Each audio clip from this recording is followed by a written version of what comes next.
గతంలో నేను ఒక్క నిమిషం అండి నేను చూపిస్తాను.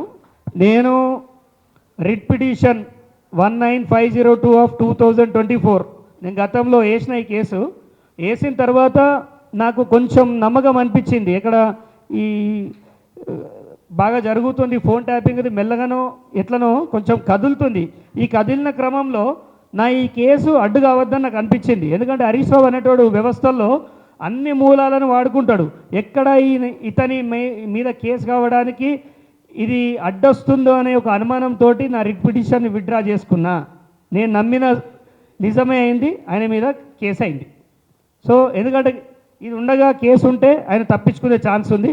సో గవర్నమెంట్కి కానీ ఎవరికి కానీ ఇతను తప్పించుకునే వెసులుబాటు ఉండొద్దని నేను కూడా మా లాయర్ సలహా తీసుకుంటే వారు చెప్పారు, నువ్వు ఈ కేసు విత్డ్రా చేసుకో, ఎందుకంటే పోలీసులు నేను పిలుస్తున్నారు, నీతో మాట్లాడుతున్నారంటే ఈ కేసు వల్ల వాడు తప్పించుకునే ప్రాబ్లం ఉంది. సో మీరు బెటర్ డ్రాప్ కండి అంటే Liberty to file new case అని పెట్టుకున్నాను. ఇదేం ఉత్తిది కాదు, డ్రాప్ చేసుకోవడం అంటే ఉత్తిది కాదు, Liberty to file new case with more evidences అని పెట్టాను. సో పోలీసులు ఒకవేళ న్యాయం చేయకపోతే మళ్ళీ నేను కోర్టుకు వెళ్ళే వెసులుబాటు తెచ్చుకున్నాను. లేదండి, నా ఫోను గతంలో 29 ఆగస్టు 2023 నుంచి ట్యాప్ అవుతుందని గతంలో నన్ను ఏ మీడియాకి ఫోన్ ఇవ్వలేదు. సో క్యూ న్యూస్లో మల్లన్న గారికి చెప్పిన ఇంటర్వ్యూ కూడా ఉంటుంది చూడండి. క్యూ న్యూస్లో ఇట్లా నా ఫోన్ ట్యాప్ అవుతుందండి, నన్ను కాపాడండి, నా ప్రతి విషయం ఈయన వింటుండు, మీకు అంతేందుకండి ఈయన తోటి ప్రాణభయం ఉందని. ఇదిగోండి, ఇతనితో ప్రాణభయం, హరీష్ రావుతో ప్రాణహాని ఉంది, నాకు రక్షణ కల్పించాలని కూడా ఇదే ప్రభుత్వాన్ని నేను విన్నవించుకున్న డీజీపీ గారిని. ఇది ఇవాళ కాదు కదా అండి, మీరు చూడండి 19 తారీఖు 6వ నెల 2024 ఇవాళ హరీష్ రావు ఏదో అమాయకుడు వేషాలు వేస్తాడు. కాళేశ్వరంలో కానీ నువ్వు చేసిన అన్నిట్లలో నీ స్కామ్లు అన్నీ బయట పెడతాం, ఎందుకంటే నువ్వెవరు బయట పెట్టనీకంటే నేను కంటెస్టెడ్ ఎమ్మెల్యే. అక్కడ గతంలో నేను కంటెస్ట్ చేసిన, నాకు 16,610 ఓట్లు పడ్డాయి. అంటే 16,600 మందికి నేను ప్రతినిధిని కాబట్టి ఖచ్చితంగా ప్రశ్నించే హక్కు నాకు ఉంటుంది, ఏదో వేరే వాళ్ళు కాదు కదా. అండ్ దీంట్లో ఖచ్చితంగా హరీష్ రావుని అరెస్ట్ చేయాలని కోరుకుంటున్నా, ఎందుకంటే ఇది చాలా కీలకమైన కేసు. రాధాకృష్ణారావు సరిపోతుంది, రాధాకృష్ణారావు గారిని కస్టడీలోకి తీసుకుంటే ఈయన పాత్ర అర్థమవుతుంది. ఎందుకంటే ప్రభాకర్ రావు లేడు కదా, ఈయన లేడు కదా, ఆయన లేడు కదా, దీన్ని లేట్ చేయొద్దని విన్నవించుకుంటున్నా పోలీస్ వ్యవస్థని. దీంట్లో భుజంగరావు నేను మెయిన్గా ఆరోపించింది హరీష్ రావుతో పాటు ఈ రాధాకృష్ణారావు, భుజంగరావు, ప్రణీత్ రావు, వీళ్ళైతే ఖచ్చితంగా ఉన్నారు. ఇక ప్రభాకర్ రావు ఉన్నాడా లేదా అది ఆయన ఇక్కడికి వస్తే తెలుస్తుంది. నా ఒక్కనే కాదు, పెద్ద పెద్ద తలకాయలు కూడా చేశారు. బట్ హరీష్ రావు మాత్రం ఈ మెయిన్ ముఠాకి సూత్రధారి అని నమ్ముతున్నా. ఇవాళ రాష్ట్రం మీద విచ్చలవిడి అబద్ధాలు ఆడుకుంటా నోటుకు వచ్చినట్టు వాగుతుండు. ఆయనకి ప్రభుత్వం అయిన తర్వాత యాక్చువల్గా ఈ ఫోన్ ట్యాపింగ్ చేసింది కూడా ఎందుకంటే నెక్స్ట్ గవర్నమెంట్ వస్తే సీఎంగా ఉండేది కేసీఆర్ కాదు, నాకు తెలిసి ఏదో ఒక కుట్ర చేసి హరీష్ రావే ఉందాం అనుకున్నాడు. ఆ లోపాయికారి ఒప్పందంలోనే ఇన్ని ట్యాపింగ్లు జరిగినాయి. మరి సిద్దిపేటలో నాకు మొగుడుంటే ఎట్లా, వీడు ఇబ్బంది పెడుతుండని చెప్పి 6 కేసులు పెట్టించిండు.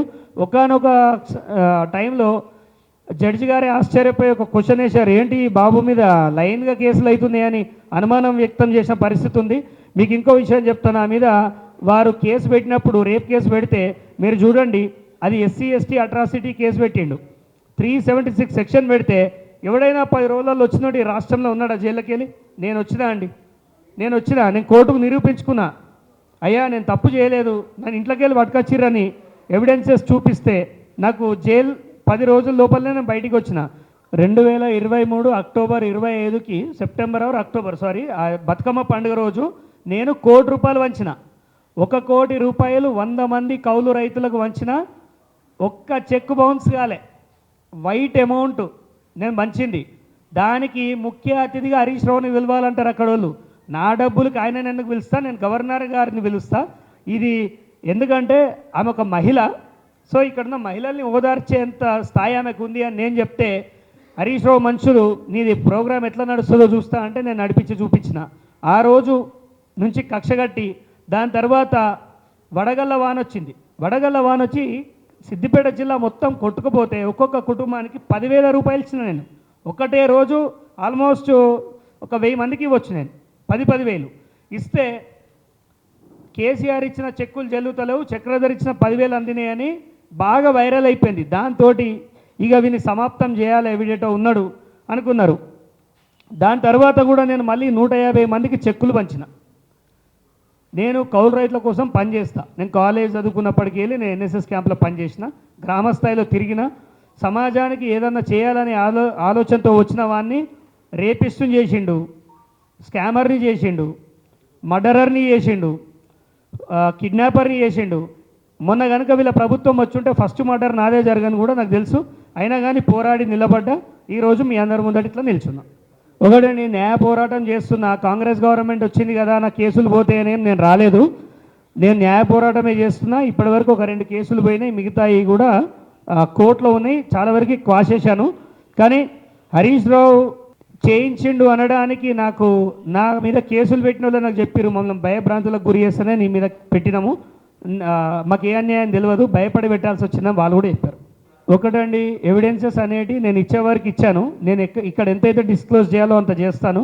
ఎందుకంటే అక్కడ ఇన్వెస్టిగేషన్లో ఉన్నప్పుడు వాళ్ళని డిస్టర్బ్ చేయడము మంచి పద్ధతి కాదు. ఎందుకంటే ఇప్పుడు చాలామంది అంటున్నారు బీఆర్ఎస్ని ఎందుకు టార్గెట్ చేయాలి రేవంత్ రెడ్డి అంటే, 3 తరాలు వెనుకకు పోయింది తెలంగాణ అంటే బీఆర్ఎస్ వల్ల కాదా? ఆంధ్రోళ్ళు కూడా ముంచలేదు తెలంగాణని. వాళ్ళ పెనంలు ఉంటే ఇక్కడ పొయ్యిల పడ్డట్టు వేల కోట్ల రూపాయలు వీళ్ళు నాశనం చేశారు. నేను హరీష్ రావు పైన పోటీ చేసిన క్రమంలో ఆయన ఓడిపోతాడనే టాక్ కూడా వచ్చింది, చాలామంది తెలియదు. అందుకే ఈ ఎలక్షన్ పిటిషన్ కూడా వేయడం జరిగింది ఆయన మీద. ఆయన ఓట్ల లెక్కింపులో ఒకరికి పాల్పడ్డాడని ఆ కేసు వేసిన, రంగనాయక సాగర్లో అన్యాయం చేస్తుండని ఆ కేసు వేసింది నేనే, ఈ 3వ కేసు వేసింది కూడా నేనే. మరి ఈయన కోసం నా సంపాదనలో కొంచెం పక్కకు పెడుతున్నా. ఎందుకంటే మా ఊరును వల్లకాడి చేసిన దుర్మార్గుడు ఆయన ప్రజలకు నోరు లేకుండా చేసిండు. సిద్దిపేటలో డెవలప్మెంట్ మేయర్ మీద అంటే కమిట్మెంట్ ఉంటేనే ఏ పనైనా చేస్తారు. అక్కడ కమిషన్ల కోసమే ఆయన కమిట్మెంటు, అడ్డమైన అనవసరపు డెవలప్మెంట్ అని చెప్పి కొన్ని వేల కోట్ల రూపాయలు వీళ్ళు అజ్జేశారు. నాకు చాతరైన కాడికి నేను కొట్లాడుతున్నా. చాలామంది నేను ఇది కేసు పెడతా అన్నప్పుడు నన్ను నిరుత్సాహపరిచారు. ఆయనతో కొట్లాడతావా అంటే ఆయన ఏంది, ఆయన రబ్బర్ చెప్పులతో వచ్చినాడు. ఆయన ఏమో గోల్డెన్ స్పూన్ కాదు. ఆయన చరిత్ర చూస్తే భూమి గుండ్రంగా ఉన్నట్టు తప్పు చేసినప్పుడు ఏ రోజైనా బయటకు రావాల్సిందే.